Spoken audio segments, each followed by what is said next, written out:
പർവ്വതനിരകളിൽ സ്ഥാപിക്കാൻ കഴിയുന്ന ഒരു തോക്ക് ഉപയോഗിച്ച് പർവ്വത നിരകൾക്ക് താഴെ അല്ലെങ്കിൽ നുഴഞ്ഞു കയറ്റക്കാരായി തീവ്രവാദികളായി മറ്റ് രാജ്യത്തെ സൈനികർ ആരെങ്കിലും വന്നു കഴിഞ്ഞാൽ ഈ തോക്ക് യാതൊരുവിധ മനുഷ്യ സഹായമില്ലാതെ അവരെ വകവരുത്തും.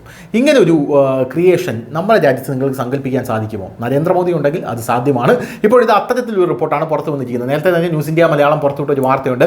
2027 ഹ്യൂമനോയിഡുകൾ നമ്മുടെ പട്ടാളത്തിൽ അംഗമാകാൻ പോകുന്നു എന്നുള്ളത്. അതായത് പട്ടാളക്കാരെ സഹായിക്കാൻ വേണ്ടി ഗ്രനേഡുകളും മൈനുകളും മറ്റും കണ്ടുപിടിക്കാനും വേണ്ടി പട്ടാളക്കാരുടെ രൂപത്തിലുള്ള റോബോട്ടുകൾ, അതായത് നമ്മുടെ എന്തിനൻ സിനിമയിലൊക്കെ കാണുന്നതിലുള്ള റോബോട്ടുകൾ പട്ടാളത്തിൽ ചേരാൻ പോകുന്നു. DRDO അതിൻ്റെ പ്രവർത്തനങ്ങളെല്ലാം തന്നെ പൂർത്തിയാക്കിക്കൊണ്ടിരിക്കുന്ന റിപ്പോർട്ടുകളാണ് പുറത്തു വന്നത്. സമാനമായിട്ടുള്ള രീതിയിൽ ഇപ്പോൾ ആർട്ടിഫിഷ്യൽ ഇൻ്റലിജൻസിൻ്റെ സഹായത്തോടെ പ്രവർത്തിക്കുന്ന ലൈറ്റ് മെഷീൻ ഗൺ സംവിധാനം വിജയകരമായി ഇന്ത്യ പരീക്ഷിച്ചിരിക്കുന്നു എന്ന റിപ്പോർട്ടുകൾ പുറത്തു വരുന്നു. 14,000 അടി ഉയരത്തിൽ നടത്തിയ LMGയുടെ അതായത് ലൈറ്റ് മെഷീൻ ഗണ്ണിൻ്റെ പരീക്ഷണം വിജയകരമാണെന്ന് പ്രതിരോധ വൃത്തങ്ങൾ അറിയിച്ചു. ഉയർന്ന ഭൂപ്രദേശങ്ങളിൽ കൃത്യതയോടെ പ്രവർത്തിപ്പിക്കാനാകുന്ന ആയുധമാണിത് എന്നുള്ളതാണ്.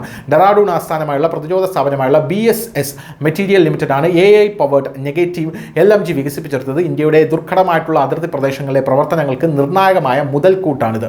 വെല്ലുവിളി നിറഞ്ഞ പർവ്വത പരിസ്ഥിതികളിലെ ലക്ഷ്യങ്ങളെ സ്വയം തിരിച്ചറിയാനും ആക്രമിക്കാനുമുള്ള കഴിവ് ഈ നൂതന ലൈറ്റ് മെഷീൻ ഗണ്ണുകൾക്കുണ്ട് എന്നുള്ളതാണ് പ്രധാനപ്പെട്ട ഒരു കാര്യം. Make in India Atmanirbhar Bharat സംരംഭങ്ങൾക്ക് കീഴിൽ തദ്ദേശീയ നവീകരണത്തിലൂടെ സായുധ സേനയെ നവീകരിക്കാനുള്ള വിശാലമായ നീക്കത്തിന്റെ ഭാഗമാണ് ഈ പരീക്ഷണങ്ങൾ. ഉയർന്ന അപകട സാധ്യതയുള്ളതോ ലോജിസ്റ്റിക്കായി വെല്ലുവിളി നിറഞ്ഞതോ ആയ പരിസ്ഥിതികളിൽ വിന്യസിക്കുന്നതിനാണ് AI പവർ ചെയ്ത നെഗറ്റീവ് സിസ്റ്റം രൂപകൽപ്പന ചെയ്തിരിക്കുന്നത് എന്നാണ് പ്രധാനമായും നമുക്ക് മനസ്സിലാക്കാൻ സാധിക്കുന്നത്. എന്തായാലും ഹ്യൂമനോയിഡുകൾ ഇന്ത്യയുടെ പട്ടാളത്തിൽ ഇപ്പോൾ ചേരാനായി പോകുന്നു. ഇന്ത്യ തദ്ദേശീയമായി ഇപ്പോൾ എയർ ഡിഫൻസ് സിസ്റ്റം വികസിപ്പിച്ചെടുക്കാൻ പോകുന്നു.